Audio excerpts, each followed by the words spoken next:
জনগণের রাজনীতি নাকি রাজনীতির জনগণ? রাজনীতির আয়নায় কতটা প্রতিফলন জনগণের, তাদের অবস্থানই বা কোথায়? সেই হিসেবটাই বুঝতে যমুনা টেলিভিশনের রাজনীতির এই আয়োজনে পুরোটা সময় আপনাদের সঙ্গে আছি আমি আখলাকুস সাফা।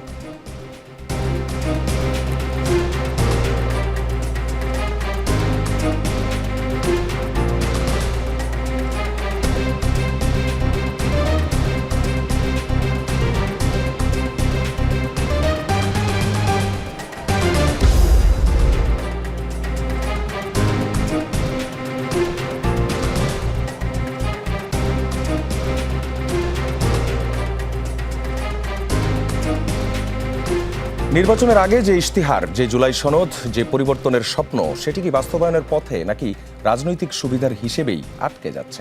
সরকার বলছে সবকিছু পর্যায়ক্রমে বাস্তবায়ন হবে, আবার বিরোধীরা বলছে সংস্কার নয়, ক্ষমতাই সরকারের আসল লক্ষ্য। সরকার প্রধানের ঘোষণা, মেধা, সততা আর দক্ষতাই হবে প্রশাসনের মাপকাঠি। অন্যদিকে মাঠের বাস্তবতা বলছে দুর্নীতি, স্বজনপ্রীতি আর তদবিরের সংস্কৃতি এখনও অটুট। রাজনীতির মাঠে উত্তাপ শুধু কথার লড়াইয়ে নয়, কুমিল্লায় থানা ঘেরাও, রাজধানীতে পশুরহাটে বিএনপি জামায়াত টক্কর, সব মিলিয়ে প্রশ্ন, রাজনীতি কি প্রতিশ্রুতির পথে নাকি চাতুর্যের খেলায়? আর প্রশাসন কি সত্যিই পেশাদার হচ্ছে নাকি জন আকাঙ্ক্ষা এখনও অপূর্ণই রয়ে যাচ্ছে? এসব নিয়েই আজ আমাদের আলোচনা। আমাদের সঙ্গে আছেন ডক্টর মোহাম্মদ আব্দুল মান্নান, কেন্দ্রীয় মজলিসের শুরা সদস্য, বাংলাদেশ জামায়াতে ইসলামী এবং ঢাকা মহানগর দক্ষিণের সহকারী সেক্রেটারি।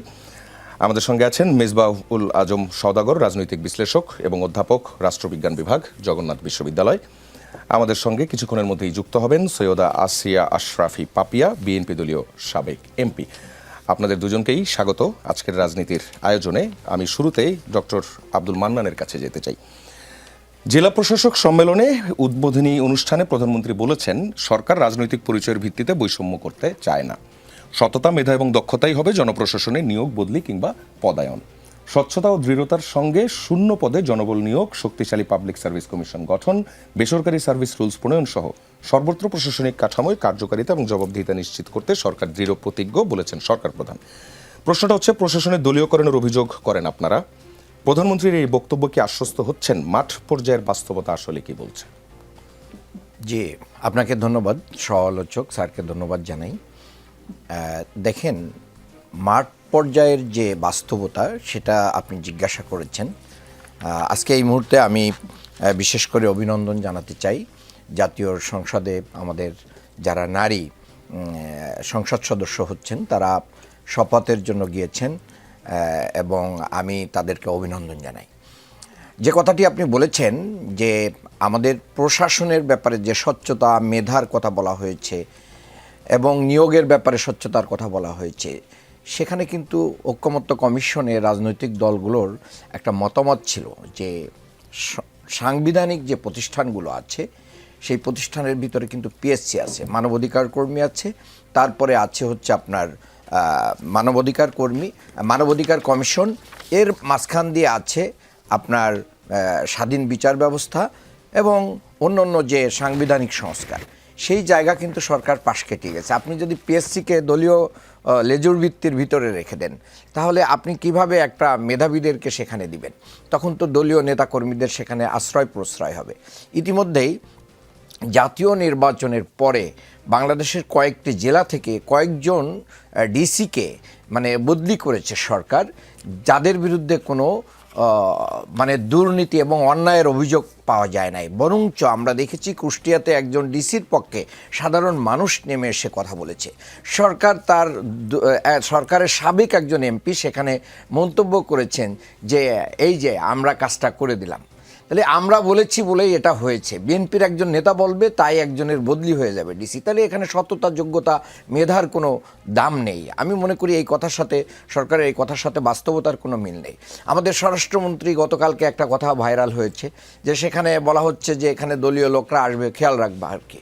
তো খেয়াল রাখতে হবে, এভাবে তো সততা, দক্ষতার যোগ্যতা তৈরি হবে না। আজকে থানা ঘেরাও হয়েছে একজন দুর্নীতিবাজ বা একজন অন্যায়কারী। মাঝখানে আমি একটু আপনাকে একটা ইনপুট দিই, সেটা হচ্ছে আপনি বলছিলেন স্বরাষ্ট্রমন্ত্রী রমনা থানায় তিনি যে ভিজিটে গিয়েছেন, এরকম তিনি কি বলেছেন? এখানে খুব স্লো একটা সাউন্ড এসেছে যে এখানে দলীয় লোকরা আসলে একটু দেখবা। এইটার পরে উনি আরেকটা লাইনও বলেছেন যে সবকিছু যাতে আইনের ভিত্তিতে হয়। হ্যাঁ, আইনের ভিত্তিতে হবে, কিন্তু তাহলে আইনের ভিত্তিতে হলে দলীয় লোকদের নামটুকু উচ্চারণ না করলেই বেটার হতো। এই যে ইয়েটা উনি ওপেন ক্যামেরায় বলতে পারতেন, কিন্তু উনি আস্তে করে এটা বলতে যে এটা হয়তো ক্যামেরা অন ছিল, যে কেউ এটা ধারণ করে ফেলেছে। এটা আমি মনে করি যে ভিতর আর বাহির এক হওয়া উচিত। ইতিমধ্যে কিন্তু আমাদের স্বরাষ্ট্রমন্ত্রী প্রমাণও করে ফেলেছেন যে ওনারা যে প্রমাণ চাতুর্যতার আশ্রয় নিয়েছেন ঐকমত্য কমিশনে, সেটা সংসদে খোলাখুলি বলেছেন যে আমরা নির্বাচনটা যাতে হয়ে যায়, বাধাগ্রস্ত না হয়, এই জন্য আমরা সব কিছু মেনে নিয়েছি। তাহলে কি বোঝা গেল যে বাংলাদেশের যে কাঙ্ক্ষিত যে সংস্কারটা দরকার ছিল, এদেশের জনগণ চেয়েছিল, যার জন্য এই প্রায় 2000 শহীদ এবং 30,000 আহতদের এই কুরবানি হলো, সেটার যে মৌলিক যে বিষয়গুলো ছিল সেটা সরকার বাইপাস করে এটা সংসদে না উঠিয়ে, আলোচনার টেবিলে না উঠিয়ে, এবং 69% মানুষের গণভোটের রায়কে বিধ্বঙ্গলি দেখিয়ে সরকার মূলত জনগণের সাথেই প্রতারণা করলো। আমি মনে করি এইভাবে জনগণের রায়কে যারা বিধ্বঙ্গলি দেখাতে পারে, তাদের কাছ থেকে আগামী দিনে স্বচ্ছ মেধার ভিত্তিতে নিয়োগ এবং অন্য জায়গায় যেটা হওয়ার কথা সেটা তো হওয়া সম্ভব না। আচ্ছা, যে কথাগুলো এসছে সততা, মেধা এবং দক্ষতা, এর বাইরে কি কি নিয়োগ হয়েছে? যে সততা, দক্ষতা এবং মেধা, এর বাইরে কি কি নিয়োগ হয়েছে দলীয়ভাবে? এখানে তো নিয়োগ দেওয়ার ক্ষেত্রে যেটা দেখা গেছে, ইতিমধ্যেই কিন্তু অনেকগুলো ভাইস চ্যান্সেলরের নিয়োগ হয়েছে বিভিন্ন বিশ্ববিদ্যালয়ে। সেখানে মানে সকল মহল থেকে কিন্তু এটার প্রতিবাদ এসেছে যে দলীয় ক্যাটাগরিতে ভাইস চ্যান্সেলর নিয়োগ দেওয়া হয়েছে, আগের চেয়ে লো ক্যাটাগরির প্রোফাইল আলাদেরকে নিয়োগ দেওয়া হয়েছে। এই যে যারা দলীয় লেজুর ভিত্তি করে, যারা নির্বাচনী কাজে সরাসরি স্লোগান দিয়েছে বিশ্ববিদ্যালয়ের ভিতরে, তাদেরকে ভাইস চ্যান্সেলর করা হয়েছে। এবং সমালোচনার মুখে সরকার কিছুটা হলেও এটা এখন স্টপ রেখেছে, বাকিগুলো কি করবে সেটা সরকারের সময়ই বলে দিবে। তাহলে নিয়োগ দিচ্ছে না কোথায়? বাংলাদেশ ব্যাংকের গভর্নর কিসের ভিত্তিতে নিয়োগ দেওয়া হয়েছে? মেধা, সততা, যোগ্যতা, তা তো ঋণখেলাপি, এবং তিনি একটা সোয়েটার ফ্যাক্টরির তিনি ব্যবসা করেন। তো এরকম তো বাংলাদেশের ইতিহাসে কখনো এরকম লক্ষ্য ব্যাংকের কি করা, গভর্নর করা হয় নাই। বরঞ্চ তিনি এসে ব্যাংক রেজুলেশন বিলটা যে সরকার যে পাশ করে দিল, এটার মাধ্যম দিয়ে দুর্নীতিবাজ এবং যারা অস্বচ্ছ, অনৈতিক, তাদেরকে প্রমোট করলো সরকার। কাজে এই ব্যাংক রেজুলেশন আইন তো পাশ করার সুযোগ ছিল না। এই জায়গায় আমি মনে করি যে সরকার অনেক বড় ধরনের অন্যায় করেছে। গুম, খুন, আয়নাঘর, যেটা সবচেয়ে বড় একটা মানে বাংলাদেশের না শুধু বিশ্বের রাজনীতিতে এরকম আয়নাঘর শব্দটা কখনোই ছিল না। তো আমরা তো আবু গারিব কারাবারের কথা শুনেছি, অনেক কিছুর কথা শুনেছি, কিন্তু এই জায়গার আইনটাও কিন্তু মানে পাশ করা গেল না। এবং সবচেয়ে দুর্ভাগ্যজনক যে ইলিয়াস আলীর স্ত্রী তার নিজের স্বামীর বিচার চেয়েছেন, কিন্তু পক্ষে ভোট দিতে পারেন নাই। সংসদে এই বিলটা খারিজ হয়ে গেছে, এটা উত্থাপন হয় নাই, এটা পাশ করা যায় নাই। তাহলে বিচার বিভাগের স্বাধীনতা আপনি নিশ্চিত করবেন না, পিএসসির স্বাধীনতা নিশ্চিত করবেন না, মানবাধিকার কমিশনের স্বাধীনতা নিশ্চিত করবেন না, আপনি দলীয় লেজুর ভিত্তির ইয়ে করে আপনি কি করবেন, ক্ষমতাকে কুক্ষিত করার যে প্রয়াস সেটাকে রাখবেন। এটার মাধ্যম দিয়ে মূলত সততা, মেধা, যোগ্যতা এবং নৈতিকতার ভিত্তিতে নিয়োগ দেওয়া যায় না। জি, ধন্যবাদ আপনাকে। এরই মধ্যে আমাদের সঙ্গে যুক্ত হয়েছেন অ্যাডভোকেট সৈয়দা আসিয়া আশরাফি পাপিয়া। আপনাকে স্বাগত আজকের রাজনীতির আয়োজনে। যে বিষয়টা নিয়ে আলোচনা হচ্ছিল, আপনি খুব একটা কিছু মিস করেননি, আপনি শুনছিলেন বিরোধী দলের পক্ষ থেকে যে কথাগুলো বলা হচ্ছিল। আজকে প্রধানমন্ত্রী, সরকার প্রধান, তিনি নিজে ডিসি সম্মেলনে উদ্বোধন করে তিনি বেশ কয়েকটি কথা বলেছেন এবং সততা, মেধা এবং দক্ষতার ভিত্তিতে জনপ্রশাসনের নিয়োগের কথা বলেছেন, এবং শূন্য পদের যে নিয়োগগুলো, সেই নিয়োগগুলোর ব্যাপারেও তিনি তার কনসার্ন রেজ করেছেন। একটা বিষয়, গতকাল আরেকটা অনুষ্ঠানে বিএনপির মহাসচিব এবং স্থানীয় সরকার মন্ত্রী মির্জা ফখরুল ইসলাম আলমগীর তিনি বলেছেন, সরকারে আসার পর যেদিকে তাকাই শুধুই অনিয়ম, দুর্নীতি আর স্বজনপ্রীতি দেখতে পাই। সামনে এগিয়ে যাওয়ার ক্ষেত্রে এসব বড় বাধা হয়ে দাঁড়িয়েছে। প্রশ্নটা হচ্ছে, অনিয়ম, দুর্নীতি এবং স্বজনপ্রীতি বন্ধ করতে সরকার এখন পর্যন্ত কি কি উদ্যোগ নিয়েছে, দৃশ্যমান কিছু উদাহরণ যদি দিতেন। আচ্ছা, তার আগে উনি নিশ্চয়ই জামাত ইসলাম আব্দুল মান্নান, আমার সহ আলোচক উভয়কে আমি ধন্যবাদ জানাচ্ছি। প্রথমে ওনার যেটুকু শুনছি আমি সেটুকু আগে দিয়ে নিই। উনি স্বচ্ছতা, সততা, দক্ষতা, মেধা নিয়োগের কথা বলছে। তো আপনার এই অন্তর্বর্তীকালীন সরকার আসার পর মানে যত স্বচ্ছ সব জামাত ইসলাম, যত মেধাবান সব জামাত ইসলামের অফিসাররা, কর্মকর্তারা, আর বিশ্ববিদ্যালয়ের ভিসি প্রফেসিরা, প্রক্টোরিয়াল বডিরা, এবং সমস্ত বাংলাদেশেই জামাত ইসলামের সেট আপ দিয়ে তারা ভিসি থেকে প্রত্যেকটা বিশ্ববিদ্যালয়, ঢাকা বিশ্ববিদ্যালয় বলেন, আমি যে ইউনিভার্সিটি থেকে পাশ করছি, রাজশাহী বিশ্ববিদ্যালয়, চিটাগাং বিশ্ববিদ্যালয়ের আমি যে ঘটনা দেখছি, সেখানে সবই তো জামাত ইসলামের নিয়োগপ্রাপ্ত ছিল। এবং আমি আমার চাঁপাইনবাবগঞ্জ জেলায় ডিগ্রি কলেজ থেকে শুরু করে, অনার্স কলেজ থেকে শুরু করে, আপনার ইন্টারমিডিয়েট কলেজ থেকে শুরু করে গভর্নিং বডির যত সভাপতি সমস্ত হচ্ছে জামাত ইসলাম। এবং প্রিন্সিপাল যারা ছিল কলেজের, তাদেরকে বাধ্যতামূলক ছুটির নাম করে অবসরে পাঠানো হয়েছে এবং সেখানে জামাত ইসলামের নেতাদেরকে হচ্ছে নিয়োগ দেওয়া হয়েছে। ওখানকার নায়েবে আমির জামাত ইসলামের লতিফুর রহমান সাহেব হেফজুল উলুম মাদ্রাসার সভাপতি হতে চেয়েছিলেন, দুটো তিনটার আছে তারপরে হতে চেয়েছেন। তো সেখানে হতে পারেনি জন্য প্রিন্সিপালের এগেনস্টে আর একটা লোককে দিয়ে নিয়োগ অবৈধ বলে হাইকোর্টের বারান্দায় মামলা পর্যন্ত করছে, রিট পর্যন্ত করছে। আমি যেহেতু আইনজীবী, অতএব স্বাভাবিক কারণে হচ্ছে আমার কোর্টের বারান্দায় শিক্ষকরা কিভাবে দৌড়াচ্ছে এবং আইনজীবীরা কিভাবে তাদের পক্ষে আইনগত সহায়তা দান করছে সেটা প্রতিদিনকার একটা ঘটনায় 1.5 বছরের। এখন জামাত ইসলাম ডক্টর ইউনূস যদি সমস্ত কিছু সেট আপ করে দেয়, তা আওয়ামী লীগকে উৎখাতের অর্থ জামাত পুনর্বাসন না, বিএনপিও পুনর্বাসন না। তবে বিএনপি যাদেরকে নিয়োগ দিয়েছে যেখানে, তাদের যদি স্বজন প্রীতি, দলীয় কোনো কর্মকাণ্ডে অংশগ্রহণ, এই সমস্ত যদি কোনো অভিযোগ থাকে এবং যথাযথভাবে প্রমাণিত হয়, তাৎক্ষণিকভাবে দেখবেন সেটা অ্যাকশনে চলে যাবে। চাঁপাইনবাবগঞ্জের জেলা প্রশাসক 1/11 পরে সে একটা ইসলামী ছাত্র শিবির করা ঢাকা বিশ্ববিদ্যালয়ের সোশ্যালজি ডিপার্টমেন্টের স্টুডেন্ট, তাকে 1.5 বছর রেখে 12 মাসেরও বেশি রেখে সমস্ত কিছু পোলারাইজেশন করে তাকে বদলি করার পরে একজনকে দিছে, মাত্র 15 দিন সে ভদ্রলোক থাকতে পারছে। নয়া দিগন্ত পত্রিকা নিউজ হয়েছে যে উনি প্রধানমন্ত্রী শেখ হাসিনার দপ্তরের একজন দাপুটে অফিসার। এই কথা বলে 15 দিন রাত 3টার সময়, যেদিন শেখ হাসিনা জাজমেন্ট দিচ্ছে, রাত 3টার সময় তাকে স্ট্যান্ড রিলিজ করছে, আর একজন শিবিরের কর্মকর্তাকে সেখানে পাঠানো হয়েছে। এবং ভাষা আন্দোলনের সময় আপনি দেখলেন যে এই 21শে ফেব্রুয়ারির দিনে সে হচ্ছে 21শে ফেব্রুয়ারিতে যারা শহীদ হয়েছে তাদের নাম বাদ দিয়ে জুলাই আগস্টের শহীদদের নাম লিখছে। তো তুমি 5টা শহীদদের ব্যানার দাও, কিন্তু 52 সালে যারা ভাষা শহীদ তাদের নামের ব্যানার বাদ দিয়ে তো আরও 4টা ব্যানার আসতে পারে না। রাখো তুমি 81 সালে কারা হয়েছে নিহত, ওখানে জেহাদের থাকুক, ডাক্তার মিলনের থাকুক, নূর হোসেনের থাকুক, তারপর সবারই থাকুক, দীপালি, বসুনিয়া, শাহজাহান, সিরাজ, সবারটাই থাকুক। তারপরে হচ্ছে জুলাই আগস্ট দাও, কিন্তু 52 ভাষা আন্দোলন যখন আমি উদযাপন করতে যাব 21শে ফেব্রুয়ারি, ব্যানারটা আবার অবশ্যই 21শে ফেব্রুয়ারি হতে হবে। এখন আপনি আওয়ামী লীগের সরকারের আমলে পয়সা দিয়ে নিয়োগ হয়েছে, পয়সার বাইরে কোনো নিয়োগ হয়নি, এবং পয়সা দিয়ে নিয়োগ হওয়ার কারণেই 80% এই গুপ্ত সুপ্ত জামাত ইসলামের এই যে তথাকথিত মেধাবীরাই কিন্তু পয়সা দিয়ে নিয়োগপ্রাপ্ত হয়েছে। আওয়ামী লীগ ক্ষমতায় থেকে ওদের 25% নিয়োগ ওদের দলীয় হয়নি, শুধু তাদের দুর্নীতি, করাপশন, অর্থ লিস্পার কারণে। প্রত্যেকটা শিক্ষা প্রতিষ্ঠান থেকে শুরু করে সব জায়গায়। আমার চাঁপাইনবাবগঞ্জের সরকারি কলেজ, অনার্স কলেজ, সেটা প্রিন্সিপাল জামাত, সিভিল সার্জন জামাত করে, হাসপাতালে যতগুলো ডাক্তার সবাই জামাত করে, স্বাস্থ্য কমপ্লেক্সের সবাই শিবিরের, রাজশাহী বিশ্ব মেডিকেলের হচ্ছে তারা ছাত্র শিবিরের কর্মী, এবং প্রত্যেকে দাঁড়িপাল্লার ভোট চাইছে। ইসলামিক ফাউন্ডেশনে যান, সেখানে ইমাম সাহেবরা যাতে দাঁড়িপাল্লায় ভোট দেয়, ফাউন্ডেশনের যে ডাইরেক্টর তিনি পর্যন্ত এইভাবে ক্যাম্পেইন করেছে। ডিআইজি পর্যন্ত রাজশাহীর এখনো বহাল আছেন, উনি জামাত ইসলামের একজন সমর্থক। আমার ভোটে দাঁড়িয়েও কোনো শান্তি আমরা পাই নাই এবার, কারণ চাঁপাইনবাবগঞ্জে বাড়িতে বাড়িতে আমাদের ছেলেদেরকে সে পুলিশে তল্লাশি, বাসায় শুতে পর্যন্ত পারে নাই। এই ডিআইজি এমনভাবে এসপি, ওসি, যেহেতু তাদেরই আপনার এক্সাম্পল অনুযায়ী মানে এখন কি সবচেয়ে বেশি জামাতের? আমি গোটা বাংলাদেশের কথা বলতে পারবো না, আমি চাঁপাইনবাবগঞ্জের কথা আমি বলছি। আর বাংলাদেশ ব্যাংকের গভর্নর যেটা ছিলেন, নিশ্চয়ই ওনাদের ছিলেন গায়ে আঁত লাগছে বেশি। দেখেন বাংলাদেশে সবাই আমরা সিম্পল, এত পিএইচডি, এত ডক্টরেট, এত অক্সফোর্ড, এত ক্যালিফোর্নিয়া ইউনিভার্সিটি, অমুক তমক বহুত ডিগ্রিধারীরা ঢাকা আপনার বাংলাদেশ ব্যাংকের ছিলেন, বাংলাদেশ ব্যাংকের গভর্নর ছিলেন। তো তাদের শাসনামলটাও দেখলাম। আর ঢাকা বিশ্ববিদ্যালয়ের একজন পরিশ্রমী মেধাবী ছাত্র যে হাঁটি হাঁটি পা পা করে নিজের প্রতিষ্ঠানটা বিল্ড আপ করছে, নিজের প্রতিষ্ঠানের লোন তো সবারই থাকবে। আজকাল বাংলাদেশে কোন ব্যবসার লোন নাই সেটা আগে দেখতে হবে।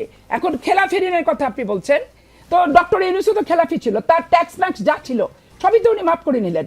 একটা অন্তর্বর্তীকালীন সরকার প্রধান, যার জন্য জামাত ইসলাম, এনসিপিরা 3 দিন অপেক্ষা করছে, এবং একটা সাজাপ্রাপ্ত ব্যক্তিকে নিয়ে এসে অন্তর্বর্তীকালীন সরকারের প্রধান করছে, উনি আর ট্যাক্স ম্যাক্স সবকিছু উনি ওনার মতো ফয়সালা করে নিলেন, করে উনি হচ্ছে উনার অর্থনৈতিক যা ব্যবসা প্রতিষ্ঠান সমস্ত কিছু ফাঁদ পেতে নিয়ে নিলেন। উনার গ্রামীণ বিশ্ববিদ্যালয় করলেন, উনি আদম ম্যান পাওয়ারের ব্যবসার লাইসেন্স উনি নিয়ে নিলেন, উনি একটা নগদ বিকাশের মতো আরেকটা করে নিলেন, কেয়ার গিভার নার্সিং অ্যাসোসিয়েশন উনি করে ফেললেন। এগুলো নিয়ে জামাত ইসলামের কোনো কথা নাই। বিরোধিতার খাতিরে যে স্বৈরাচারকে আমরা উৎখাত করছি, তার ভাষায় প্রত্যেকটা স্তরেই জামাত ইসলাম কথা বলছে, আমাদেরকে নাকি বাংলাদেশে থাকতে দিবে না। এই বাংলাদেশের মাটি থেকে বাংলাদেশকে নাগরিক হিসেবে উৎখাত করার এখতিয়ার, ক্ষমতা এবং বলার অধিকারটা যুক্তিসঙ্গত কি, এটাও একবার চিন্তা করতে হবে আপনাদের। আর আপনি অনিয়ম দুর্নীতি স্বজনপ্রীতি বিএনপির কোনো নিয়োগের কেউ যদি করে থাকে, আমি দৃঢ়ভাবে বিশ্বাস করি যে বর্তমান সরকার প্রধান গণপ্রজাতন্ত্রী বাংলাদেশ সরকারের মাননীয় প্রধানমন্ত্রী জনাব তারেক রহমান সাহেব এবং ফখরুল ইসলাম আলমগীর যে কথাটা বলেছেন, এইটাকে এই 3টা অভিযোগ যদি প্রমাণিত হয়, সে যত বড়ই পোস্টের লোক থাকুক, আমি আশা করি যে সেখানে তার ব্যাপারে সুষ্ঠু তদন্ত হবে এবং অনিয়ম দুর্নীতি আর স্বজনপ্রীতির ঘটনাটি হচ্ছে আপনার তদন্ত করে ব্যবস্থা আচ্ছা, গ্রহণ করা হবে। একটা প্রশ্ন, আমার প্রশ্ন সেটা হচ্ছে, আপনারা তো এখন সরকারে, যেই অবস্থায় আপনারা এসে পুরো এই আমলাতন্ত্রটাকে পেলেন, এই আমলাতন্ত্রের মধ্যে কি এখন যোগ্য লোক খুঁজে পাওয়া টাফ হচ্ছে? যোগ্য লোক খুঁজে পাওয়ার তাপ তো কিছুটা আছেই, এবং নিরপেক্ষ। মানে আমি তো বিএনপির ছাত্রদল করার লোক, ডিসিএসপি হোক, আমি তো ব্যক্তিগতভাবে এটা চাচ্ছি না। আবার শিবিরের ক্যাডার এসে বসে যাক, এসে টোটাল পারপাস থার্ড করুক, এটাও আমি চাচ্ছি না। আমার কথা হলো, আমি ছাত্রদল পাপিয়া করতেই পারি ছাত্র জীবনে, কিন্তু আমি যে চেয়ারটাতে বসবো, এই শপথটা যাতে আমি লঙ্ঘন না করি। আমি এইরকম জনগণের সাথে কমিটমেন্ট আলা প্রজাতন্ত্রের কর্মকর্তার জন্য এই প্রত্যাশা আমার ছিল 15 বছর, যার কারণে 60-80টা মামলা আসামি হয়েছি, 6 মাস জেল খাটছি, পা থেকে মাথা পর্যন্ত পুলিশের লাঠি আর রডের বাড়িতে আমার বিভিন্ন জায়গায় এখনো ক্ষতবিক্ষত আছে। কিন্তু সেই প্রত্যাশা কি পূরণ হলো? স্বৈরাচার মুক্ত হাসিনা পলাতক, স্বৈরাচার মুক্ত বাংলাদেশ পেলাম, হাসিনা মুক্ত বাংলাদেশ পেলাম, কিন্তু সত্যিকার অর্থে যে বিরোধী দলের যে আস্ফালন, যে কথাবার্তা এবং তাদের যে বডি ল্যাঙ্গুয়েজ, এইখানে আপনি যে মানে বিরোধিতার খাতিরে বিরোধিতা এবং আমাদেরকে স্বৈরাচার বানানোর, এবং ওই সরকার গেছে যে পথে, বিএনপি যাবে সে পথে, এটা নির্বাচনের আগে থেকে বলছে। কিন্তু ঐক্যবাদ কমিশনে আলোচনা করছে, আবার বাইরে যে মিছিল করে, এই কথাটাই কিন্তু তারা বলছে।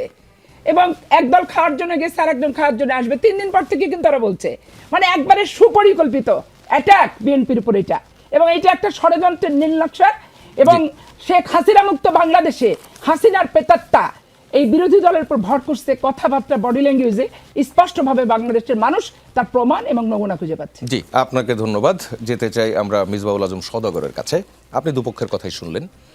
আমি যদি প্রধানমন্ত্রী তারেক রহমানের আজকের যে তিনি যে ডিসিদেরকে যে মেসেজটা দেওয়ার চেষ্টা করেছেন, সেটা যদি একটু আপনাকে বলি, সেটি হচ্ছে, তিনি বলছেন যে নিজের পছন্দ মতো জায়গায় পোস্টিং পাওয়ার যে মানসিকতা, সেই মানসিকতা থেকে বেরিয়ে আসতে হবে এবং যে কোনো জায়গায় কাজ করার মতো যে প্রস্তুতি, এবং সেই প্রস্তুতি তাদেরকে রাখতে হবে। এটা মূলত আসছে যেটার কারণে আমি যেটা বুঝতে পারছি, সেটা হচ্ছে যে প্রচুর লবিং হচ্ছে, আসলে সচিবালয় কেন্দ্রিক প্রচুর লবিং হচ্ছে, যে যার পছন্দ মতো নেওয়ার চেষ্টা করছে। প্রধানমন্ত্রীর এই বক্তব্যকে ডিসিরা আসলে কতটা আমলে নেবেন? শুধু ডিসি না, প্রজাতন্ত্রে আরও যারা আছেন, বদলি সহ নানান খাতে যে অনিয়ম, দুর্নীতি এবং দলীয়করণ হয়ে থাকে, এটা কি বন্ধ হবে কিনা, আপনার অবজারভেশন? জি, ধন্যবাদ। আচ্ছা, আমার এই অবজারভেশনটা দেওয়ার আগে আর একটু আমার বক্তব্য একটু বলতে চাই। সেটা হচ্ছে দুই পক্ষের বক্তব্যগুলো শুনলাম। আপা যেগুলো কথা বললেন প্রত্যেকটা একেবারে ডকুমেন্টেড, মানে এগুলো পত্রপত্রিকার নিউজ প্রমাণ আছে, ওনারও অনেক কথা ডকুমেন্টেড। এই বিষয়টার মূল সূত্র যেটা নিহিত রয়েছে, সেটা হচ্ছে ব্যুরোক্রেসির মধ্যে যে ধরনের প্রফেশনালিজমটা দরকার, এই প্রফেশনালিজমটা বাংলাদেশে এখনও ডেভেলপ করেনি। এক, আর ব্যুরোক্রেসির মধ্যে আমরা বাইরে থেকে যাই বলি, ভিতরে এক ধরনের রাজনীতি রয়েছে। এই রাজনীতি রয়েছে, এটা সরকারি কর্মকর্তাদের রাজনীতি করা নিষেধ, কিন্তু তারপরে ভিতরে এই রাজনীতিটা হয়। ভিতরে যখন এই রাজনীতিটা হয়, তখন কিন্তু এই রাজনীতিটার খবর বিভিন্ন গোয়েন্দা সংস্থার মাধ্যমে যে সরকারগুলো ক্ষমতায় থাকে, সেই সরকারগুলো কিন্তু এই খবরটা খুব ভালোভাবে অবগত হয়। যার ফলে গভর্নমেন্ট যখন একটা ডেমোক্রেসিতে গভর্নমেন্ট সবসময় চায় যে তার পলিসির সাথে একমত পোষণ করবে এরকম কর্মকর্তাদেরকে বিভিন্ন জায়গায় বসাতে হবে। খুবই স্বাভাবিক একটা, মানে গভর্নমেন্টকে স্মুথ রানিং করতে হলে এটা অনেক সময় দরকার হয়।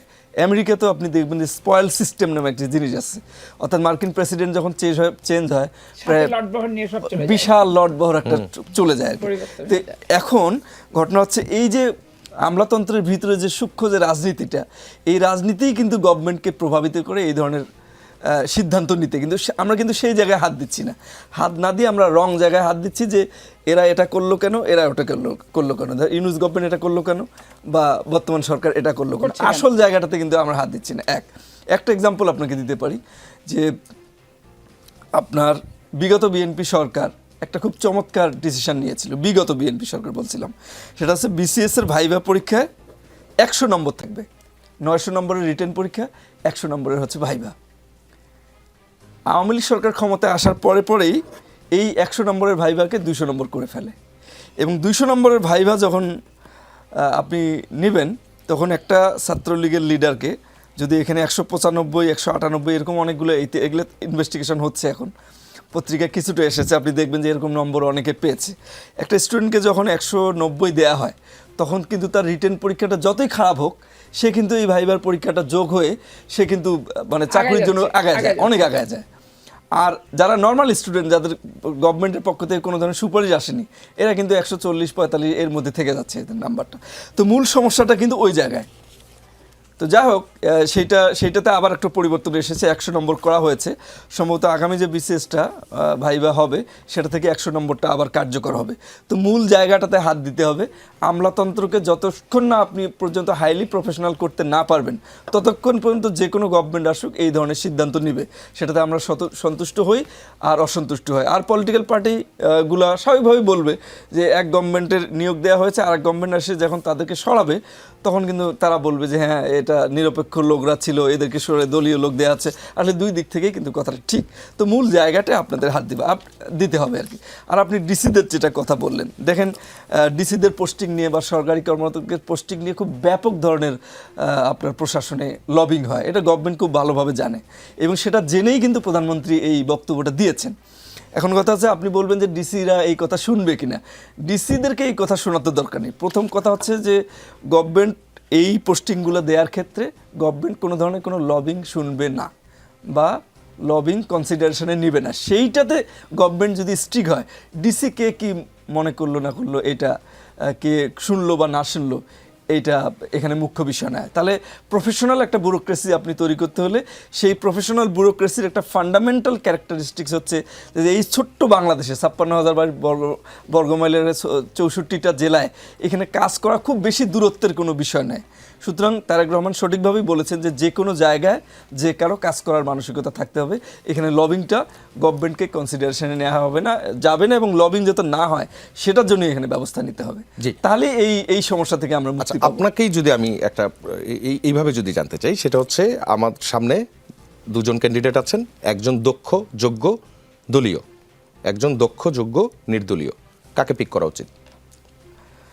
আচ্ছা, দক্ষ যোগ্য দলীয় একটা রিয়েলিটি আপনাকে মেনে নিতে হবে। রিয়েলিটিটা হচ্ছে, ধরেন যে পার্লামেন্টারি সিস্টেমে হচ্ছে পার্টি সিস্টেম বা দলীয় ব্যবস্থা রেকগনাইজড, ঠিক আছে? দলীয় ব্যবস্থাকে যদি আপনি রেকগনাইজ দেন, তাহলে আপনাকে এটাও মেনে নিতে হবে যে সরকার ক্ষমতায় আসবে সেই সরকার তার পছন্দের কিছু মানুষকে বসাবে। কিন্তু উন্নত গণতন্ত্রের সাথে আমাদের পার্থক্যটা হচ্ছে, আমরা অনেক সময় এই ভুলটা হয় যে দলের মধ্যেও তো ধরেন যে আমার পছন্দের কর্মকর্তা 10 জন, তার মধ্যে 5 জনকে যদি আমি নেই, তাহলে 5 জনের দক্ষতা দেখে আমি নিব, সেটা রেকগনাইজড। সেটা কিন্তু গভর্নমেন্ট যে তার পছন্দের কর্মকর্তাকে বিভিন্ন জায়গায় বসাবে, এটা পার্লামেন্টারি ডেমোক্রেসিতে বা ডেমোক্রেটিক সিস্টেমে এটা রেকগনাইজড। সুতরাং তাহলে আপনি পছন্দের মানুষকেই বসান, কিন্তু আপনি যোগ্য মানুষটাকে বসান, সেই জিনিসটা আপনাকে নিশ্চিত করতে হবে। এটা রেকগনাইজ, এটা আমেরিকাতে হয়, এটা ব্রিটেনে হয়, জি, সব জায়গায় হয়। জি, ধন্যবাদ আপনাকে। আমি আবারও ফিরতে চাই আশরাফি পাপিয়ার কাছে। সেটা হচ্ছে, আজকে আপনি এনসিপির দক্ষিণাঞ্চলের মুখ্য সংগঠক এবং একই সঙ্গে কুমিল্লা 4 আসনের যিনি এমপি হাসনাত আবদুল্লাহ, তার বক্তব্য শুনেছেন কিনা? তিনি বলেছেন সরকারের ভিতরে অনেক সরকার রয়েছে, আগের সময় সিদ্ধান্ত গ্রহণের বিষয়টি স্পষ্ট থাকলেও এখন কে সিদ্ধান্ত নিচ্ছে তা বোঝা যাচ্ছে না। আমাদের গভর্নমেন্টের অনেক মুড সুইং হয়, মানে গভর্নমেন্ট আসলে কে এটা বোঝা যাচ্ছে না। মানে এটা আসলে শেখ হাসিনার সময় বোঝা যেত যে ডিসিশনটা দিন শেষে কে নেয়। ডিভোর্সের প্রবলেমেও দিন শেষে ডিসিশন দিতেন শেখ হাসিনাই, দিন শেষে সবার দৃষ্টি আকর্ষণ করতে হতো শেখ হাসিনার দিকে। হাসনাত আবদুল্লাহর এই বক্তব্যের প্রেক্ষিতে আপনি কি বলবেন? আচ্ছা, এখানে তার আগে আমি একটু বলে নিই যে এই যে পোস্টিংগুলা দেখেন, আমলাতন্ত্রের যে আমলারা যারা, তারা প্রকৃত গণতন্ত্রের কর্মকর্তা হওয়ার চেষ্টাটা কখনোই করেনি, যে আমরা প্রকৃত প্রজাতন্ত্রের কর্মকর্তা হব। আমাদেরও ভালো মন্দের জবাবদিহিতা জনগণের প্রতি থাকবে, কোনো রাজনৈতিক দলের ভিতর থাকবে না। পেশাজীবী সংগঠন সম্পর্কে আমার খুবই নিকৃষ্ট ধারণা আছে, কারণ আমি নিজে একজন পেশাজীবী, সুপ্রিম কোর্টের লয়ার। সব এই পেশাজীবী এই 15 বছর ধরে ধরেন আইনজীবী ফোরাম জামাত বিএনপি, শিক্ষক সমিতি জামাত বিএনপি, আপনার ইঞ্জিনিয়ার্স জামাত বিএনপি, এগ্রিকালচার জামাত বিএনপি, এখন লিস্টেড জামাত কিছু বাইর হয়েছে, আবার গুপ্ত সুপ্ত অবস্থায় কিছু আছে। আবার এরা যখন এদের পক্ষ হয় তখন বেসিক্যালি দেখা যাচ্ছে যে একটা জামাতের পক্ষ বিএনপি হয়ে যাচ্ছে, আবার আওয়ামী লীগের পক্ষ জামাত হয়ে যাচ্ছে। একটা অদ্ভুত মেরুকরণের ব্যাপার আমি দেখেছি আমার এই জীবদ্দশায়, মানে এত দূর পর্যন্ত। প্রশাসন, আমরা ধরো এরশাদ বিরোধী আন্দোলন করছি, আমি এরশাদের প্রশাসনও দেখছি, আমি 91 সালের প্রশাসন আমি দেখছি, আমি শেখ হাসিনা 96টাও দেখছি, আমি 2001টাও দেখলাম, আবার এই 8 সাল থেকে শুরু করে ওটাও দেখলাম, আবার আপনার অন্তর্বর্তীকালীন সরকারও আমাকে দেখালো। এখন প্রশাসনের ভিতরে প্রশাসন তো অবশ্যই আছে, ডক্টর ইউনূসের লোকজন তো আছে, তারা কাকে সেট আপ করে দিয়ে গেছে? হাসনাত আব্দুল্লাহকে স্পষ্ট করে বলা উচিত ছিল যে টোটাল বাংলাদেশের 70% প্রশাসন, শিক্ষা থেকে শুরু করে ইঞ্জিনিয়ার্স থেকে শুরু করে সব কিছুর ভিতরে জামাত ইসলামের লোকজন ব্যাপক আকারে পোস্টিং ছিল। আমার চাঁপাইনবাবগঞ্জের সাব্বির, ইসলামী ছাত্র শিবিরের নেতা, উনি হচ্ছে ডক্টর ইউনূসের সাথে গ্রামীণ ব্যাংকে চাকরি করতেন, তাকে উনি এপিএস রাখছিলেন, এবং এমনই এপিএস নিয়োগ দিছে যে চাঁপাইনবাবগঞ্জের প্রিজাইডিং থেকে পুলিং থেকে শুরু করে টোটাল প্রশাসনিক মনিটরিং। এবং আমার ব্যাগের ভিতরে এখনো আছে যে সে একটা এপিএস ফিতা কাটতে পারে কোটি কোটি টাকার প্রজেক্টের, সে ফিতা পর্যন্ত কাটছে, ডিসি তার পাশে দাঁড়িয়ে থাকছে। এর নাম হচ্ছে দলীয়করণ। আপনি স্বরাষ্ট্র উপদেষ্টা মাহবুব, ইসলামী ছাত্র শিবিরের সভাপতি ঢাকা বিশ্ববিদ্যালয়, তার এপিএস বানাইছে। তাহলে আপনি চিন্তা করেন, একটা ডক্টর ইউনূস আর স্বরাষ্ট্র একটা দুইটা গুরুত্বপূর্ণ জিনিস। তো এই দুইটা গুরুত্বপূর্ণ জিনিসের কাছ থেকে, পেট থেকে যদি জামাত ইসলাম বাইর হয়, তাহলে হাসনাত আব্দুল্লাহ এটা যে উদ্দেশ্যেই বলে থাকুক, এই 1.5 বছরের যে ঘটনা প্রবাহ, আমি আমার নিজের নিরপেক্ষ দৃষ্টিভঙ্গিতে বিচার বিশ্লেষণ করে যেটা দেখেছি, সেটা সরকারও জামাতের সেট আপ ঠিকঠাক মতো দিয়ে একটা নির্দিষ্ট আসন পাওয়ানোর ক্ষেত্রে এবং ভোটের ব্যাপারেও একটা পার্সেন্টেজ দেওয়ার ব্যাপারে সকল প্রকার প্রস্তুতি তারা গ্রহণ করছে। আপনি রাখেন আপনাদের প্রবাসী ভোট প্রবাসীদের তাদের দাবি, কিন্তু যে নিবন্ধন করবে তার ব্যালট পেপার অন্য জায়গায় যাবে কেন? এই ব্যালট পেপারের নিরাপত্তাটা কি দিতে পেরেছে ইউনূস সরকার? দিতে কিন্তু পারেনি। কিন্তু সস্তা সেন্টিমেন্টে কি করলো? প্রবাসীদের ভোট দিলাম, গচ্ছা গচ্ছা ভোটের ব্যালট পেপার এক জায়গা থেকে জামাত ইসলামের বাড়ি থেকে সিলমারা অবস্থা উদ্ধার হলো। তাহলে এগুলো বুঝার ব্যাপার আছে, এবং এগুলো নিয়ে শুধু কথা বললে হয় না। সচিবালয়ের এসপি এবং ডিসি, এসপিদের আইজি অফিস সার্কুলার দিয়ে নিষেধ করছে সচিবালয়ের বারান্দায় উঠবেন না। এই বিএনপি সরকার, যার 2.5 মাস বয়স, এবং কোনো এসপিরা যে পোস্টিং বদলি, আমার বাবা চাকরিজীবী ছিলেন, আমি এমন অনেক জায়গায় বাবার সাথে গেছি, বাবা বদলি হয়ে, যে সারা রাত বৃষ্টির পানি পড়ছে, এরকম ঘরে আমাদের থাকা লাগছে, স্কুল কলেজ কিচ্ছু নাই। পরে তার সুপিরিয়র বস এসে দেখছে যে 7টা ছেলে মেয়ে লেখাপড়া করে, এরকম বাসা দিয়ে পানি পড়ে, স্কুল কলেজ নাই 5 মাইলের ভিতরে, তো ছেলে মেয়ের তো 12টা বেজে 14টা হবে, তখন ধরেন রাত্রেবেলা আবার 24 ঘন্টা পর আরেক জায়গায় বদলি করছে। তা আমি চাকরিজীবীর মেয়ে, মিনিমাম 19টা জেলার ভাত খাইছি, পানি খাইছি, 19টা জেলার আবহাওয়ায় 7 ভাই বোন বড় হয়েছি। তো আমি যেহেতু একটা চাকরিজীবীর মেয়ে, চাকরিজীবীরা ইচ্ছা করলে সৎ হতে পারে না, চাকরিজীবীরা ইচ্ছা করলে প্রকৃত প্রজাতন্ত্রের কর্মকর্তা হতে পারে না, এইটা আমি বিশ্বাস করি না। তাদের আন্তরিকতার অভাব এবং অসততা, অস্বচ্ছতা এবং তাদের যে দুর্নীতি করে, এইটা কখনো জনতার আদালত বলেন আর আইনের আদালত বলেন, সবাই কিন্তু জবাবদিহিতার মুখে পড়ে না। কিন্তু রাজনীতিবিদরা আমরা এর ওর পাল্টাপাল্টিতেই তো বিচার হয়ে যায়, দোষ না থাকলে দোষী হয়ে যাচ্ছি, ভিক্টিমাইজ হয়ে যাচ্ছি রীতিমতো আমরা 2.5 মাসে। জি, আসিয়া আশরাফি পাপিয়া, আপনাকে ধন্যবাদ। আপনি শুনলেন, আপনি যেটা দিয়ে শুরু করেছিলেন দলীয়করণের বিষয়ে, সেই দলীয়করণের বিষয়ে সরকার দলের অবস্থানটা আপনি শুনলেন, এবং যেই বক্তব্যটা আমি পেলাম সেটা হচ্ছে এখনো পর্যন্ত এই প্রজাতন্ত্রের সবচেয়ে বেশিরভাগ যে পদগুলো, সেগুলো জামায়াতের লোকজন দখল করে আছে, এবং এই নিয়োগগুলো হয়েছে সব ইন্টারিম গভর্নমেন্টের সময়, এবং সেই জায়গা থেকেই এখন আসলে তাদেরকে সরিয়ে দেওয়া হচ্ছে অথবা তারা নিজেরা পদত্যাগ করছেন। এই উত্তরে কি বলবেন আসলে? যে আপনাকে ধন্যবাদ। দেখেন, জামাত তো কখনো রাষ্ট্র ক্ষমতায় আসে নাই, আসে নাই।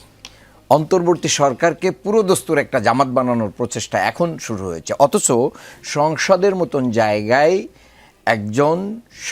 একজন প্রতিমন্ত্রী তিনি বলেছেন যে ডক্টর ইউনূস লন্ডনে যে ক্যাপ্টেনের কাছে ট্রফি দিয়ে আসছে, এবং জামাত যেটা বলছিল লন্ডন বৈঠক নিয়ে যে ক্লেম করেছিল, সেটা মানে বিএনপিরই একজন প্রতিমন্ত্রী সংসদে সত্যায়ন করেছে, কেউ প্রতিবাদ করে নাই।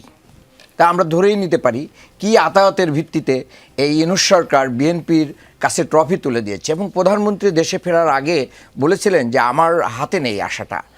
কার হাতে ছিল সেটাও আজও পর্যন্ত জনগণ জানতে পারেনি। গতকালকে তিনি সিলেটে বলেছেন ষড়যন্ত্রের গন্ধ পাচ্ছি। মানে প্রকাশ্য গোপন বিভিন্নভাবে ষড়যন্ত্র হচ্ছে। ষড়যন্ত্রকারী কারা সেটা তো সরকার জানে, কিন্তু সরকার বলতে পারছে না। কারণটা কি এটা বলতে হবে।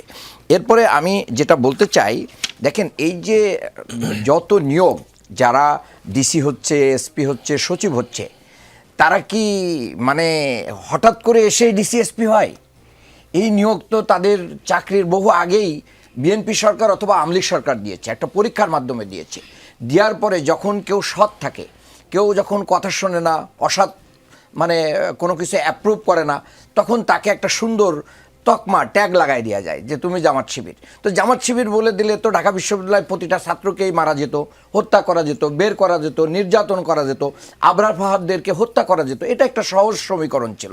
সেই সমীকরণটাই এখন আবার এই প্রশাসনের ভিতরে আপারা নতুন করে চালু করার চিন্তা করতেছে। জামাত শিবির ছাড়া, জামাত শিবিরের যে ভয়, এই জুজুর ভয় এখন বিএনপির ভিতরে ভর করেছে, এটা বিএনপিকে নিঃশেষ করবে। 2 নম্বর আমি যেটা বলতে চাই, আজকে আসলে এমন একটা দিনে আপার সাথে আমার দেখা হয়েছে। আমি যখন নমিনেশন পেপারগুলো সাবমিট হয়েছিল, বিএনপির সাক্ষাৎকার হয়েছিল, আপাও সাক্ষাৎকার দিয়েছিলেন সাক্ষাৎকার শেষে। তো আমরা মনে করেছিলাম যে বিএনপি এরকম ভোকাল লোকদেরকে রাখবে। তো আমি সমবেদনা জানাই। তবে এটা কি আপনার ঠিক হচ্ছে? আমি কি আপনার দলে নমিনেশন করছি? আমি আপনার প্রতি কি ব্যক্তিগত আক্রমণ না করবেন, এগুলো তো প্লিজ আমাকে বলতে দেন। তোষামোদি না, না, আমার বিষয় হচ্ছে কি ব্যাপার যে আপনারা বলেছেন যে আওয়ামী সরকারের বিরুদ্ধে অনেক লড়াইও করেছেন, কিন্তু আওয়ামী আমলে আপনারা অনেক সুবিধাও গ্রহণ করেছেন। আমি বলছি সুবিধাও গ্রহণ করেছেন। আমার এভিডেন্স আছে কিনা সেটা বলেন। তখন এমপি হয়েছেন বিনা ভোটের, আমিডামির নির্বাচনে এমপি হয়ে আপনারা কি সুবিধা গ্রহণ করেছেন? সরকার না চাইলেও পরবর্তীতে থেকে গিয়েছেন। কই, কেউ তো কিছু করতে পারে নাই। তার মানে হচ্ছে আওয়ামী লীগের থেকে সুবিধা নেওয়া এবং আওয়ামী লীগকে সহযোগিতা করার ইতিহাস কিন্তু জনগণ ভোলে না। এরপরে বিএনপি যে চাঁদাবাজিটা করেছে সারা বাংলাদেশে অন্তর্বর্তীকালীন সরকারের সময় প্রায় 7,000-এর মতন বিএনপির নেতাকর্মীকে কি করা হয়েছে, সারা দেশে সাসপেন্ড করা হয়েছে। কিসের ভিত্তিতে? দল করতে বাধ্য হয়েছে চাঁদাবাজি ঠেকানোর জন্য। পাথরকাণ্ড, পাথর দিয়ে মানুষ হত্যা করা থেকে শুরু করে নেই, এখনও কাণ্ড নাই যে কাণ্ডগুলো বিএনপি ঘটায় নাই। যার কারণে মানুষ তো বিএনপির দিকে মুখ খোঁড়ায়। মানুষ তো তখনই বলেছে যে মানে এক ফ্যাসিস্ট থেকে কি আরেক ফ্যাসিস্টের দিকে যাচ্ছি, এক জালিম থেকে কি আরেক জালিমের দিকে যাচ্ছি। জনগণের এই চাপের কারণে বিএনপি তার দলকে কন্ট্রোল করতে বাধ্য হয়েছে। এই ক্রেডিট তো জনগণের, এর ক্রেডিট তো বিএনপির না। এরপরে এই বাংলাদেশের যে কোটা আন্দোলনটা হয়েছিল, সেই কোটা আন্দোলনের প্রথম স্লোগান ছিল কোটা না মেধা, মেধা মেধা।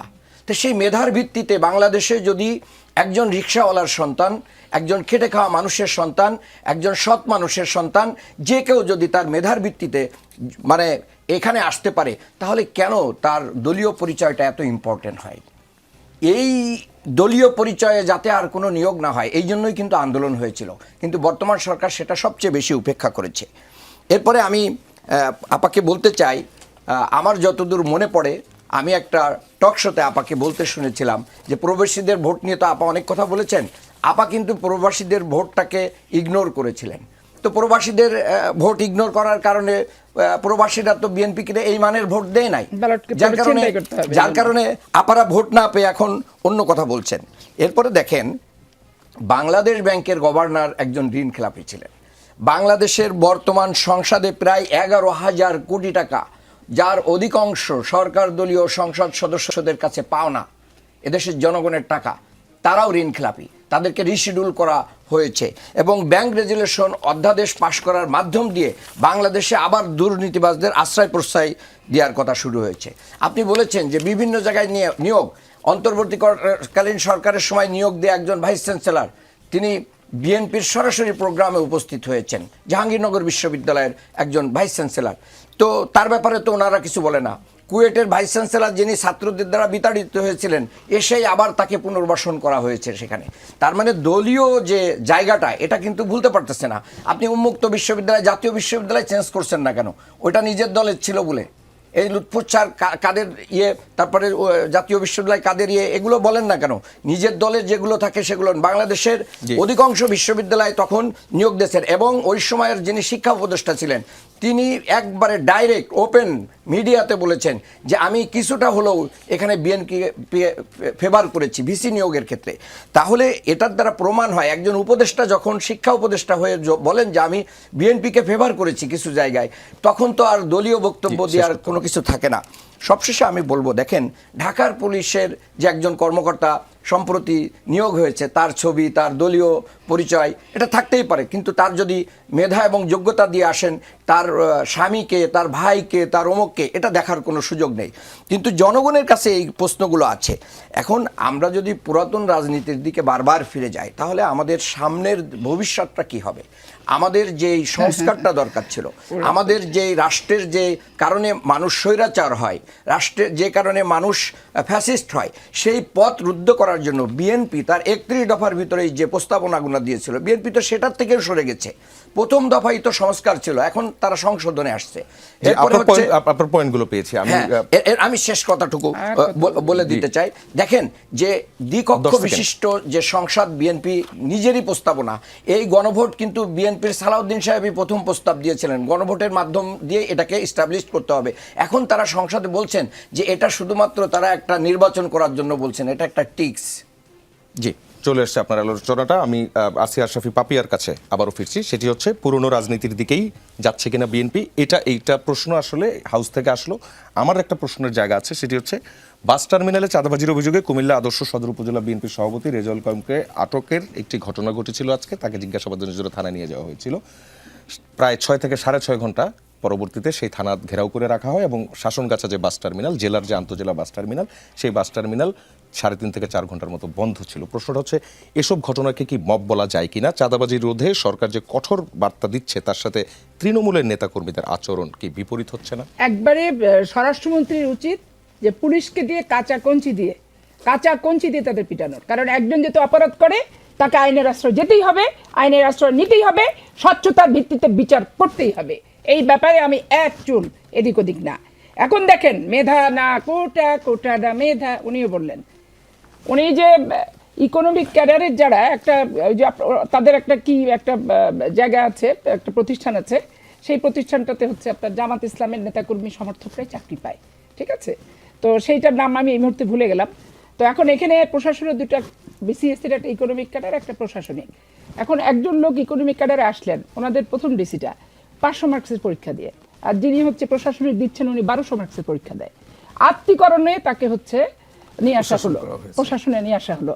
এবং তার ধরেন এই ভূমি, আইন, বিচার, প্রশাসন, যেহেতু ম্যাজিস্ট্রেসি তাদের করার যে অভিজ্ঞতাটা, এটা হয় না হওয়ার কারণে আত্মীকরণ করা একটা ব্যক্তিকে, এই ডক্টর হচ্ছে ডাইরেক্ট 1200 মার্কের পরীক্ষা দেওয়া ক্যাডারকে না দিয়ে আত্মীকরণ করে, যে সোশ্যাল ইনভেস্টমেন্ট ব্যাংক মনে পড়ছে আমার, ওইখানকার কর্মকর্তা ছিল, তাকে হচ্ছে চাঁপাইনবাবগঞ্জে ডিসি করলো ভাই।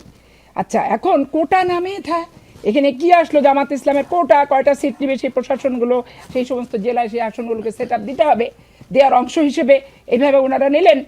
জামাত রাষ্ট্রীয় ক্ষমতায় যায়নি, সেটা ঠিক আছে, কিন্তু জামাত অলওয়েজ রাষ্ট্রীয় ক্ষমতাকে প্রভোগ করেছে, যার কারণে রাষ্ট্রীয় ক্ষমতার বাইরে এরা কখনোই যেতে পারে না, যার কারণে এইবার দম বন্ধ হয়ে মরে যাচ্ছে। আপনি 86 পার্লামেন্টে দেখেন, এরশাদ সাহেব, আমরা তখন ভোট বর্জন করছি, হাসিনা তখন বিরোধী দলীয় নেত্রী, ওনারা ঠিকই কিন্তু 86 নির্বাচনে ওনারা গেছেন, দিয়ে আন্দোলন আমরা করছি, তখন তারা 88 সালে তখন তারা পদত্যাগ করছে, ভাব বুঝে যে কোন দিকে দেশের ভাব বুঝে, কিন্তু মাঠে থেকে না। বেগম খালেদা জিয়া যখন আপসীর নেত্রী হিসেবে খেতাবে ভূষিত হলেন, 90-এর নির্বাচনে জামাত দুটো আমাদেরকে সমর্থন করলে, দুটো মহিলা এমপি নিল। ওনারা বলে যে সমর্থন না দিলে নাকি আমরা সরকারই গঠন করতে পারতাম না। তো সরকার গঠন কে করতো? জামাত, এই আওয়ামী লীগ 72টা সিট নিয়ে, আর আমি করতে পারতাম না। তাহলে পুনরায় নির্বাচন হলে হতো, অসুবিধার কি আছে? কিন্তু দুটো মহিলা এমপি যে দিচ্ছেন, দুইটা মহিলা এমপি যে দিচ্ছেন, সেটা কিন্তু একবারও বলে না। এখন ট্রফি তুলে দিয়ে এসছে লন্ডনের যে তারেক সাহেবের হাতে। নির্বাচন ডিসেম্বর মাসে, 21শে ফেব্রুয়ারি, 26শে মার্চ, পৃথিবীর ইতিহাসে জামাত চাই না এই 3টা মাসে। তাদের এই 3টা মাসে মানসিকভাবে দুর্বল হয়ে থাকে তারা, যেহেতু স্বাধীনতার বিরোধিতাকারী একটা শক্তি হিসেবে। স্বাভাবিক কারণ ডিসেম্বরে ওনারা নির্বাচন চান না, আর আমরা ডিসেম্বরে চাই। এটার মধ্যস্থতা অবশ্যই ডক্টর ইউনূস সাহেব করেছে জামাতের সাথে কথা বলে, এবং আজকের যে প্রধানমন্ত্রী জনাব তারেক রহমান সাহেবের সাথে কথা বলে, এবং নির্বাচনের শিডিউলটা ফিক্সড করছে। নির্বাচনের ট্রফি ঠিক আছে, এখন আপনি যদি মনে করেন ক্ষমতার ট্রফি তো আপনাদের হাতে ছিল, ট্রফি, সারা নির্বাচনে জীবনে আবার বিরোধী ট্রফি দল আছে হতে নাকি? পারেননি। নির্বাচনে তো ডক্টর ট্রফি হয় না। ইউনূসের কাছে ট্রফি শুকরিয়া দেওয়া করেন, হয়, শুকরিয়া যারা করেন যে বিজয়ী আপনাদেরকে হবে, বিরোধী তাদেরকে দল ট্রফি হিসেবে দেওয়া হয়। এই কোথাও- বাংলাদেশ, কোথাও- স্বাধীন সার্বভৌম বাংলাদেশ, যেখানে আপনাদের কোনো ভূমিকা নাই, সেখানে আজকে উনি প্রধান একটা বিরোধী দল হিসেবে আপনাদের একটা পার্লামেন্টে বসায় দিয়ে গেছে। এইটা আপনাদের চিন্তা করতে হবে। জামাত শিবির রাষ্ট্রের ভিতরে রাষ্ট্র নিয়ে ষড়যন্ত্র করে। স্বাভাবিক কারণে প্রধানমন্ত্রী যথার্থই বলেছেন যে আপনারা সচেতন থাকবেন, সজাগ থাকবেন। ডাবল স্ট্যান্ডার্ড তো অলওয়েজ। আজারি সাহেব নির্বাচনের আগে যখন বিভিন্ন জেলা সফর করলেন, তখন উনি বলে দিলেন একদল খাইছে আর একদল খাচ্ছে। তাহলে ক্ষমতায় আসলাম না, নির্বাচন হলো তার 1.5 বছর পর। খাওয়া নিয়ে এত ভবিষ্যৎবাণী, তাহলে স্যাটেলাইট পদ্ধতির মাধ্যমে অলৌকিকভাবে একবারে ওহিপ্রাপ্ত হয়ে ওনারা এই সমস্ত মন্তব্য করে দেন জনগণের কাছে। এগুলো কিন্তু মানুষের কাছে বিচার বিশ্লেষণেরও কিন্তু ব্যাপার আছে। তারপরে দেখেন এই যে প্রবাসী ব্যালট, পাপিয়ার কথায় প্রবাসীর ভোট কমে গেছে তা না। পাপিয়াকে যে আপনি বললেন নমিনেশন দেন, আপনি খুব হার্ট হয়েছেন। আমার আমি একটা hurt হইনি। নমিনেশন, আমি ঠিক expect আছে, করেছিলাম, একটা নমিনেশন একটা পোস্টের উপর আমার দল করা নির্ভর করে না। আমি যখন 81 সালে ক্লাস 9-এর ছাত্রী এই জিয়া রহমান, আমি যখন 7-এ পড়ি আমার স্কুলে গেছে, আমি হাত মিলাইছি ওই স্মৃতি আর এই যে দেশপ্রেম, এই যে সততা, এই যে বহুদলীয় গণতন্ত্র এবং উন্নয়নমূলক কর্মকাণ্ড আমার শিশু মনকে প্রভাবিত করছে। যেই দর্শনে আমি প্রভাবিত, মৃত্যুর আগ পর্যন্ত ওই দর্শনেই কিন্তু আমি থাকবো। এতে আমার এমপিত্ব মন্ত্রিত্ব কোনো কিছু যায় আসে না।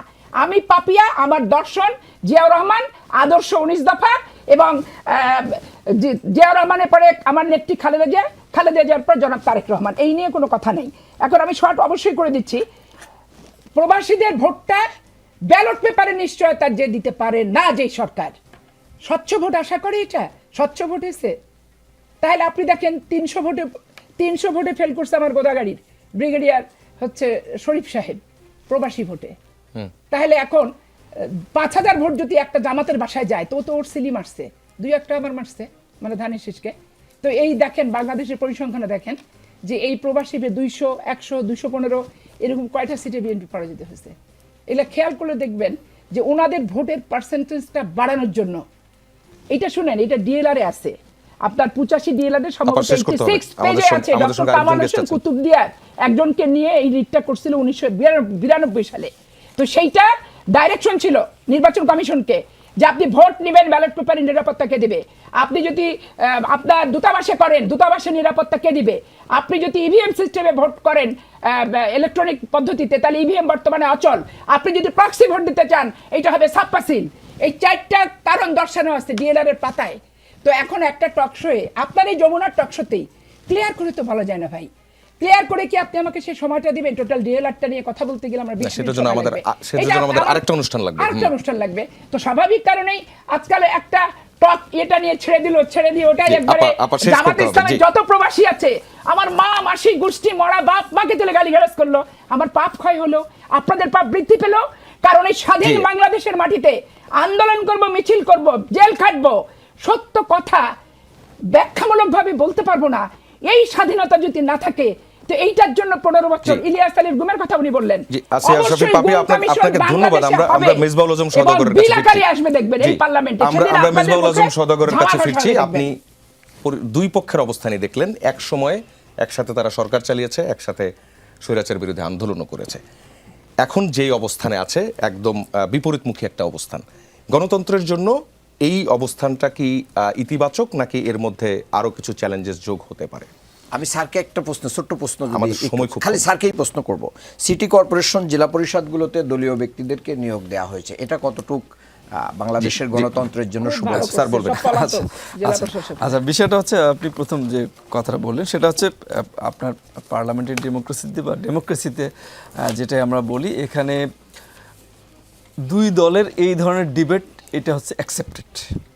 এই ডিবেটটা অ্যাকসেপ্টেড, কিন্তু বলা হয় যে smooth running of the government, smooth running of the parliament and smooth practice of the Democratic values, এই জিনিসগুলোর জন্য এই ডিবেটটা যদি পলিসি ডিবেট হয়, এটা খুবই ইতিবাচক গণতন্ত্রের জন্য। এবং ডিবেটটা এমন একটা পর্যায়ে রাখা উচিত, যেন এটা কোনো নোংরামি পর্যায়ে, একেবারে কনফ্লিক্টিং পর্যায়ে, মারামারি পর্যায়ে এটাতে যেন না যায়। পলিসি ডিবেট এইভাবে চলবে, বাট এইটাকে একটা ফ্রেমওয়ার্কের মধ্যে এমনভাবে রাখা যেন এটা অতিরিক্ত বাড়াবাড়ি হয়ে না যায়। তাহলে গণতন্ত্রের জন্য অবশ্যই এই ধরনের ডিবেট ইতিবাচক। কারণ হচ্ছে এখানে গণতন্ত্র হচ্ছে ডিসিশন নেওয়ার মালিক হচ্ছে জনগণ। তো দুই সাইডের ডিবেটটা হবে।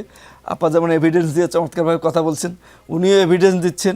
এখন the people will decide, the people will decide, এইটা হচ্ছে গণতন্ত্র। কিন্তু আমরা চাই যে এটা একেবারে কনফ্লিক্টিং পর্যায়ে না যাক।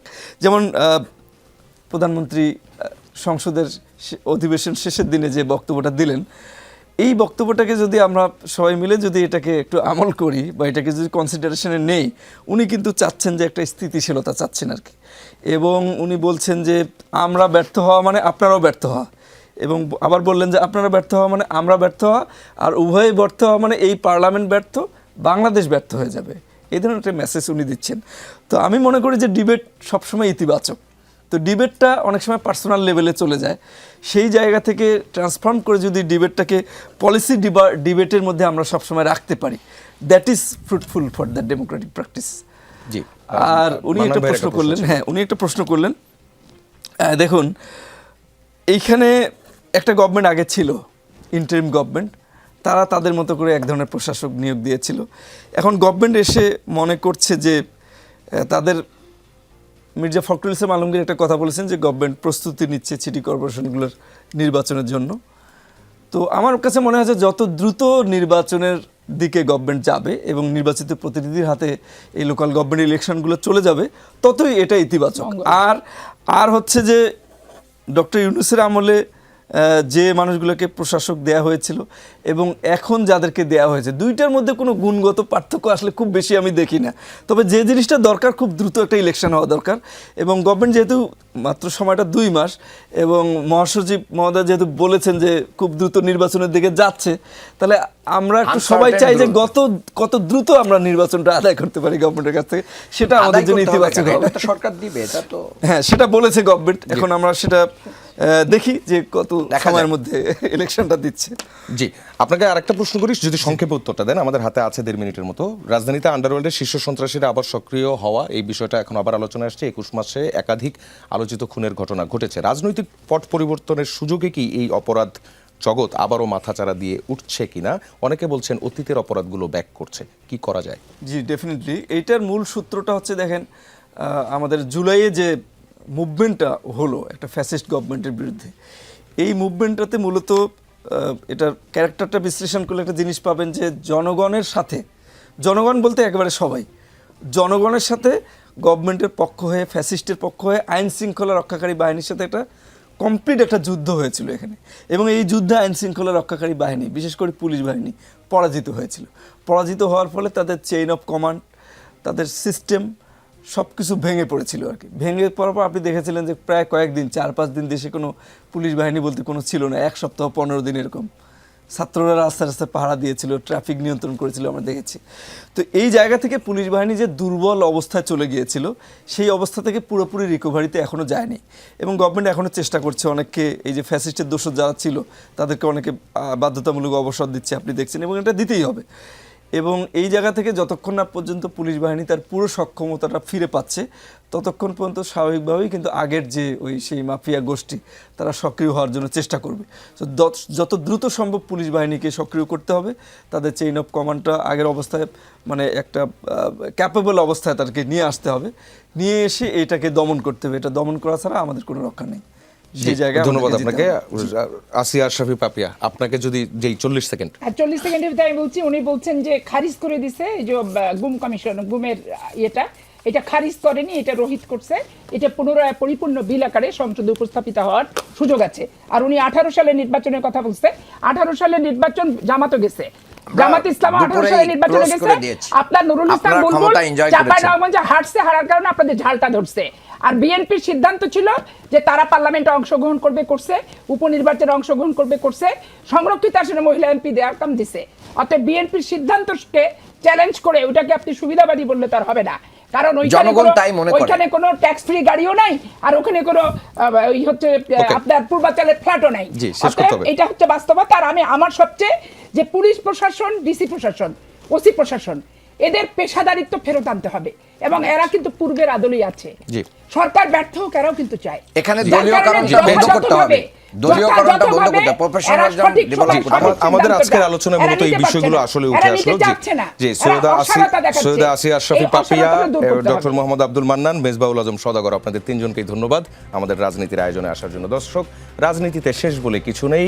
আমরা আবারও ফিরবো বৃহস্পতিবার ঠিক রাত 9টায়। সঙ্গেই থাকবেন।